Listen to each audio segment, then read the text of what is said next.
Hello बच्चों, हमने अपना नेक्स्ट चैप्टर जो स्टार्ट किया था दैट इज़ फॉरेन ट्रेड। इसमें हमने 2 टॉपिक कवर कर लिए थे। आज हम 3rd टॉपिक कवर करेंगे कि इंडिपेंडेंस के बाद फॉरेन ट्रेड क्या रही थी।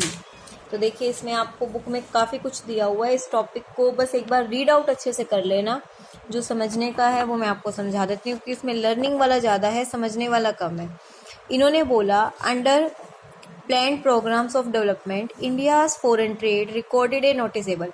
इन्होंने कहा जो हमने देखो, हमें ये बताना है आफ्टर इंडिपेंडेंस क्या हुआ, तो हम कंपेयर करेंगे ना कि पहले और अब की सिचुएशन में क्या फ़र्क था। तो इन्होंने कहा कि चेंज बहुत नोटिसेबल आया था, कि दिख रहा था हमें कि चेंज आया है।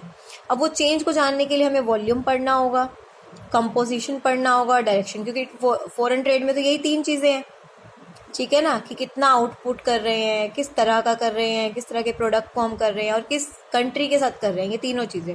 तो सबसे पहले वॉल्यूम ऑफ ए ट्रेड क्या होता है पढ़िए। Volume of a trade refers to the quantum या वैल्यू, जो हम एक्सपोर्ट या इंपोर्ट कर रहे हैं उसकी वैल्यू। तो आपको ये 5 ईयर प्लान्स दिए हुए हैं हमारे पूरे के पूरे, ठीक है। इसमें आपको कंपेयर करना है। सपोज कीजिए अगर आपका पेपर में ये क्वेश्चन आता है तो आप ये पूरी टेबल लर्न नहीं करेंगे, आप कोई 2 डाटा ऊपर की लर्न कर लीजिए, एक नीचे का, और कंपेयर करके दिखा देंगे कि पहले इंपोर्ट इतनी थी, एक्सपोर्ट इतनी थी, टोटल इतना। और जब इसको हम स्टार्टिंग को एंडिंग से कंपेयर करेंगे कि देखिए डाटा कहाँ का कहाँ जा चुका है। इसमें आपको इतना ही करना है। काफ़ी चीज़ें दी हुई हैं, आपको इतना डीपली जाने की जरूरत नहीं है, बस एक बार पढ़ लेना इसको, और इसमें से मेन बात निकाल लेना कि किस चीज़ की परसेंटेज बढ़ी और किसकी कम हुई। ये आपकी लर्निंग के ऊपर है। मैंने आपको बता दिया एक्सप्लेनेशन में, आप ये चीज़ ले सकते हो बस। कंपोजिशन में आप क्या करेंगे, कंपोजिशन का मतलब किस तरह के आप गुड्स कर रहे हैं। तो देखिए, इन्होंने 3 बातें कही हैं। कंपोजिशन में हम आइटम्स लेते हैं, किस तरह के गुड्स हमारे कह रहे हैं। तो फॉरेन एक्सचेंज में भी काफ़ी चेंज आया था। एक तो एग्रीकल्चर का शेयर कम हुआ था। क्यों? पहले हम क्या करते थे, सारा का सारा रॉ मटेरियल भेजते थे, ठीक है ना। तो उसकी वजह से क्या था कि इंडिया की पॉपुलेशन पूरी की पूरी फार्म प्रोडक्ट पे ही बेस्ड थी, तो उसमें कमी आई। फिर किसका परसेंटेज बढ़ा, कन्वेंशनल आइटम्स में कमी हुई, क्योंकि पहले हम क्या था, अपनी नेसेसरी गुड्स वीट, गेहूँ, चावल, मक्का, ये चीज़ें नहीं उगाते थे। ब्रिटिशर्स हमसे उगवाते थे जूट, टी, फूड ग्रेन्स, जो उनको चाहिए, और बल्क में वो भेजा जाता था बाहर।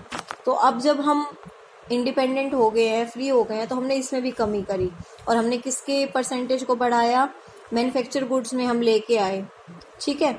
मैन्युफैक्चर गुड्स की बढ़ी, एक्सपोर्ट बढ़ी, जितना भी कैटेगरी जो इसमें आई।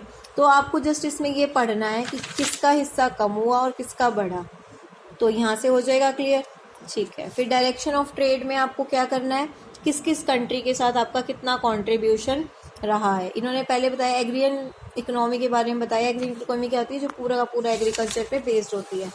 ये भी सिर्फ और सिर्फ आपके ही पढ़ने का है। डायरेक्शन ऑफ ट्रेड का मतलब कि किस कंट्री के साथ आप कर रहे हो, रेफर्स टू द कंट्री। तो इसमें आपको पढ़ना पड़ेगा, इसमें समझाने का कुछ भी नहीं है। किस कंट्री के साथ आपका कितना क्या कंट्रीब्यूशन रहा है, आपको वो पढ़ना है। किस साल में किस कंट्री के साथ हमारा कितना कंट्रीब्यूशन रहा था। पूरा एज इट इज़ डाटा मुझे पता है आपको याद नहीं हो पाएगा, फिर भी इसमें से आपको 1-2 मेन पॉइंट याद करेंगे। उसके बाद एक पॉइंट आया हमारा, ये वैसे हम टॉपिक स्टार्ट तो कल ही करेंगे, बट इसको मैं आपको हल्का सा रिवाइंड कर देती हूँ। अब देखो, अभी तक पहले हमने क्या पढ़ा, 1947 तक, जब तक ब्रिटिशर्स थे। 1947 आया तो उसको हमने एक स्टेज तक रखा, 1990 तक हमने पढ़ा। अब कह रहे हैं 1990 में, मैंने आपको शुरू में बताया था 1991 को क्या कहा गया था, एक ईयर ऑफ ग्रेट डिवाइड, क्योंकि इसमें काफ़ी चेंज आए थे। तो क्या क्या चेंज आए थे वो पढ़ने, क्यों? क्योंकि पहले दूसरी स्ट्रेटेजी चल रही थी, अब हम दूसरी लाए हैं।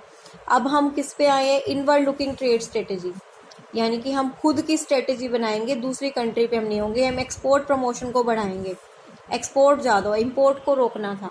तो ये मेन टॉपिक है इस चैप्टर का, जो हमारा कल स्टार्ट होगा। तो आज इतना कुछ आपके पास है नहीं, बस अपनी बुक को अच्छे से रीड आउट करना, और नेक्स्ट टॉपिक को फिर हम डीपली अच्छे से करेंगे। तो आज के लिए इसमें इतना ही था। किसी को कोई भी डाउट हो तो प्लीज़ इसको अच्छे से कर लेना। Thank you.